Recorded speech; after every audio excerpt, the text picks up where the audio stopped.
Hi, I'm Liberty Gray, and this is going to be part of a series of videos that helps you learn how to prepare for instructor training. This is going to be a segment on proprioceptive training, and a lot of your clients are going to come to you with some type of functional disability.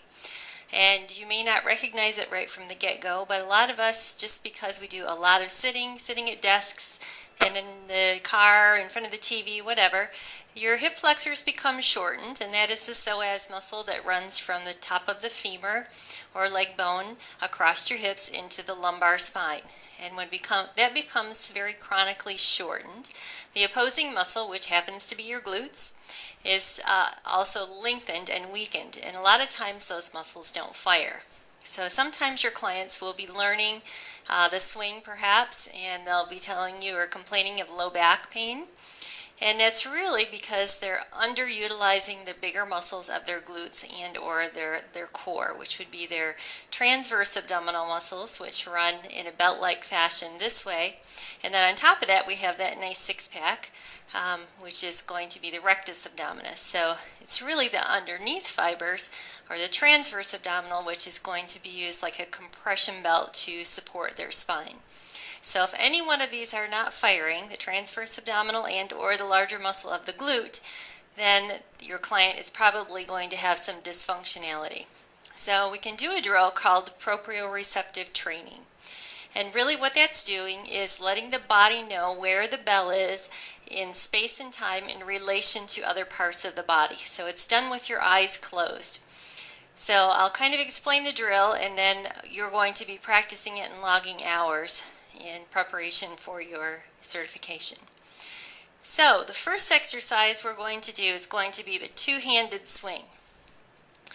And if your client is wondering, how is this going to help me, you can kind of use the explanation as, have them close their eyes and point their toe. And then have them pull their toe back towards them.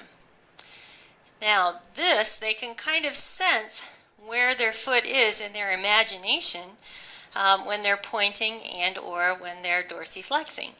So the same thing with the bell. When we have you or your client start swinging the bell with your eyes closed, they get a good feeling in relation to what the rest of their body is doing while the bell is especially out in the fulcrum in front of them. So it automatically turns that sense on that this part needs to be supported.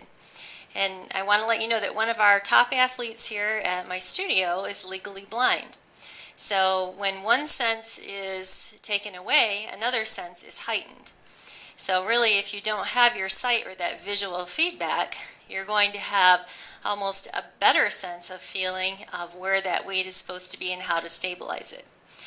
So really, you can use just any old blindfold. I've just got a bandana here. I'm going to put across my eyes. And then I'm going to just do or perform a two-handed swing.